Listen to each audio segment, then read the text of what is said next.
What's up YouTube people, it is Maxine here and welcome back to my channel. Today I want to talk about what everybody's talking about, which would be the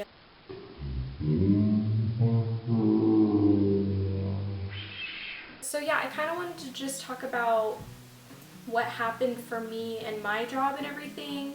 So when everything kind of started happening, since I live in New Mexico, there's not as many cases as there are in a lot of other places. As I am filming this, it is Tuesday, March 24th, and this is my day 5 of isolation. I just want to say, because like I said, for us here in New Mexico, there hasn't been as many cases, so we're a little bit later to the game of isolation. A week and 1 day ago, I believe, yeah, so not this past Monday, but the Monday before,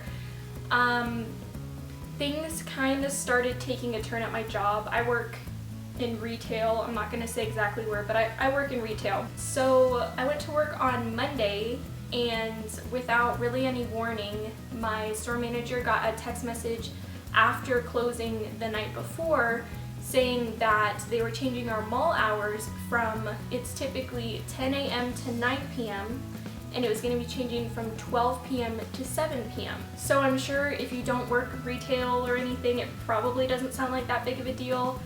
But for all of us working, she basically had to call a whole bunch of people and tell them that they couldn't come into work today because we did not have enough payroll or hours since they shortened the time that we would be open. So that was kind of the first indicator, okay, like stuff is starting to happen here in New Mexico. It's a little scary, but we're still working, so like it really can't be that bad, you know? And for me, I was supposed to work Monday, Tuesday, Thursday, Friday, Saturday. That was my initial schedule.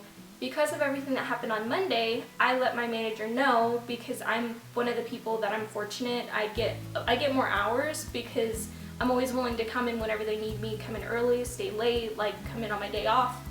So they're really usually very helpful at making sure that I get more hours. I just let my store manager know because I was aware that everybody was already suffering with the fact that there wasn't a lot of hours to begin with. And now that this is happening, a whole bunch of people were losing their shifts. I just told her, hey, I work on Tuesday, and you know, if you need to give that shift to somebody, you go ahead and do it. Like, I'm gonna manage. Tyler works full time, which is my fiance.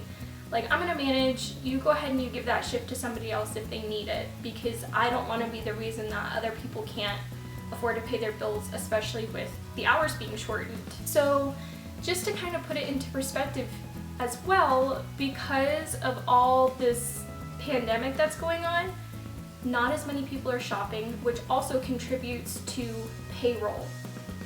And because of that, again, it means that we can only afford to have a lot less employees in the store. So for me personally, I typically work in the stock room, and we still have to work because, you know, we're getting trucks in 5 days a week. So we still have our hours back there, which I was super grateful for. Tuesday I ended up being off because she did go ahead and cut that shift. So I kind of just went throughout my business, had my day off, and I was supposed to have Wednesday off as well. I get a call on Wednesday from my boss, and she says, hey, I'm not for sure what all is going on, but it looks like they're gonna be closing the mall, and it seems like today is gonna be the last day to basically earn any money. And so she called me and asked me if I wanted to come in to help with their truck, because they got a really big truck in. And of course I'm like, sign me up, I will be there. Like, you don't gotta tell me twice. I want to make some money before all this stuff happens. So my mom was kind enough to take me to work because Tyler had already gone to work and we share one car. So she took me to work and she was gonna pick me up as well, and I ended up working, I think, like 5 hours that day. And I was just so grateful to be able to work that. And the whole time I'm there, they're talking about, yeah, I believe the mall's gonna be shut down tomorrow, but no one's really confirming. We're just hearing from our governor that, like, the mall is supposed to be closed, but the mall itself is not communicating and telling us, like, yeah, the mall is gonna be closed. So it was a whole weird situation of uncertainty, and all of us were thinking, today's gonna be our last day of work, this is it. You know, we gotta milk it for all it's worth, basically, like work till the very end to get that money. Right before the end of our shift, like after the store had closed, we get notification that we will for sure have a truck tomorrow.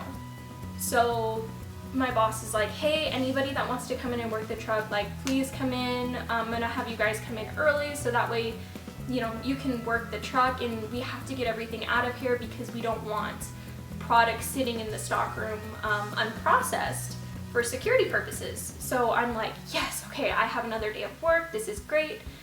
I was just really grateful. And again, at this point, we have no idea if the mall is even supposed to be open tomorrow. We're all thinking probably not, but no one will tell us anything. So we go about our business, and the next morning we show up to work, and since we got there at 9 o'clock and the mall wasn't to open until 12, and we still don't know if the mall is supposed to be open or not. So the mall actually ended up being closed for that day. And towards the end of the day, we're hearing, okay, we are for sure going to be closed for 3 weeks. The mall itself is going to be closed until April 10th. So it's a very stressful situation because we're now all like, okay, well, we're not going to get any money, we're not going to get paid. So I know a lot of people were really stressed out thinking about having to pay their bills and not having the money to do so.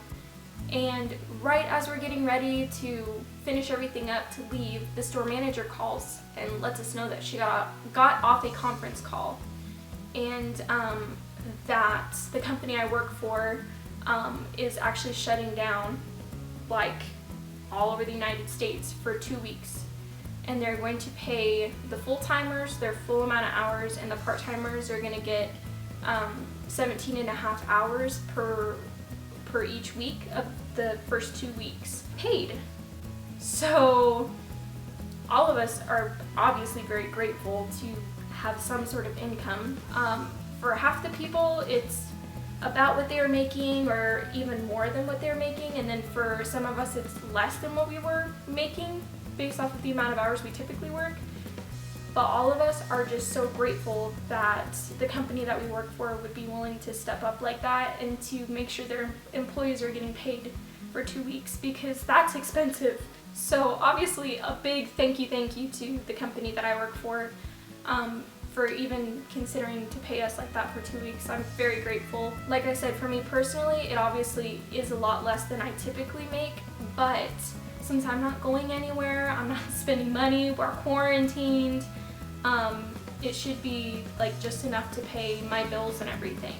What's scary is to realize the uncertainty of like after those 2 weeks, because the mall is closed for an extra week and we don't know if everything's going to be extended or not, like in a forced quarantine kind of situation. But when I left work that day, I did manage to get this little clip here that I'm about to show you of what the mall looked like. The mall itself on a typical day would normally be open at 5:30 still, and this is what the mall looked like.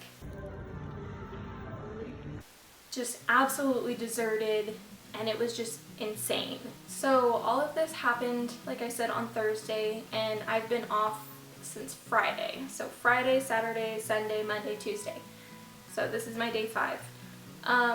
Today is the first day for our state as a whole that it is a like forced quarantine, I guess. Is that what you want to call it?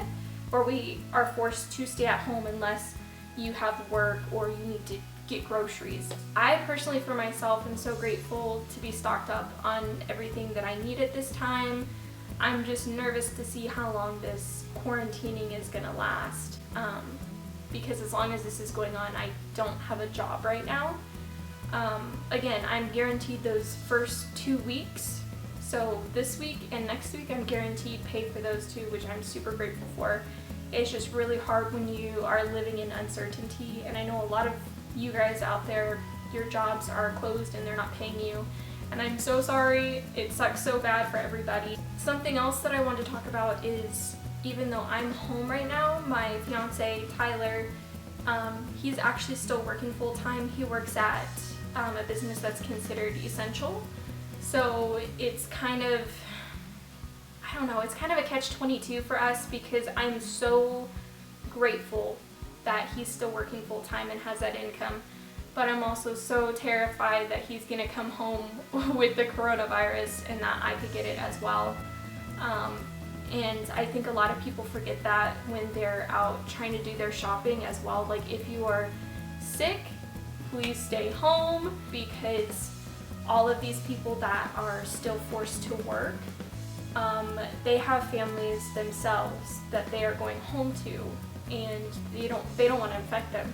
So please keep that in mind as well. Something else that I know people don't really think about is, because Tyler is working in a place that is considered to be essential to us, and he's coming home to me, signs don't show up. They said it could take up to 2 weeks before you would even know that you were sick. So for me personally, I really shouldn't be around my family. So my sister, my mom, and my grandma, who live in town, and I really can't be going around them because I wouldn't know for about 2 weeks if I got sick. So I'm staying in my apartment kind of by myself, just me and Tyler, to make sure that I'm not doing anything to possibly spread whatever he could possibly bring home. You just never know. Yeah, that's kind of been what's going on for me personally. The stores have been insane. Even though we don't have as many cases here as a lot of other states, there's still no toilet paper, paper towels, napkins, no sanitization wipes, no cleaning, like cleaner, I guess you could say, like Clorox and all that. There's no tissues, like no rice, no meat, there's no water. So all these typical things that everybody else is experiencing in the places that you live, it's happening here too. Even though we don't have as many cases, people are still hoarding everything.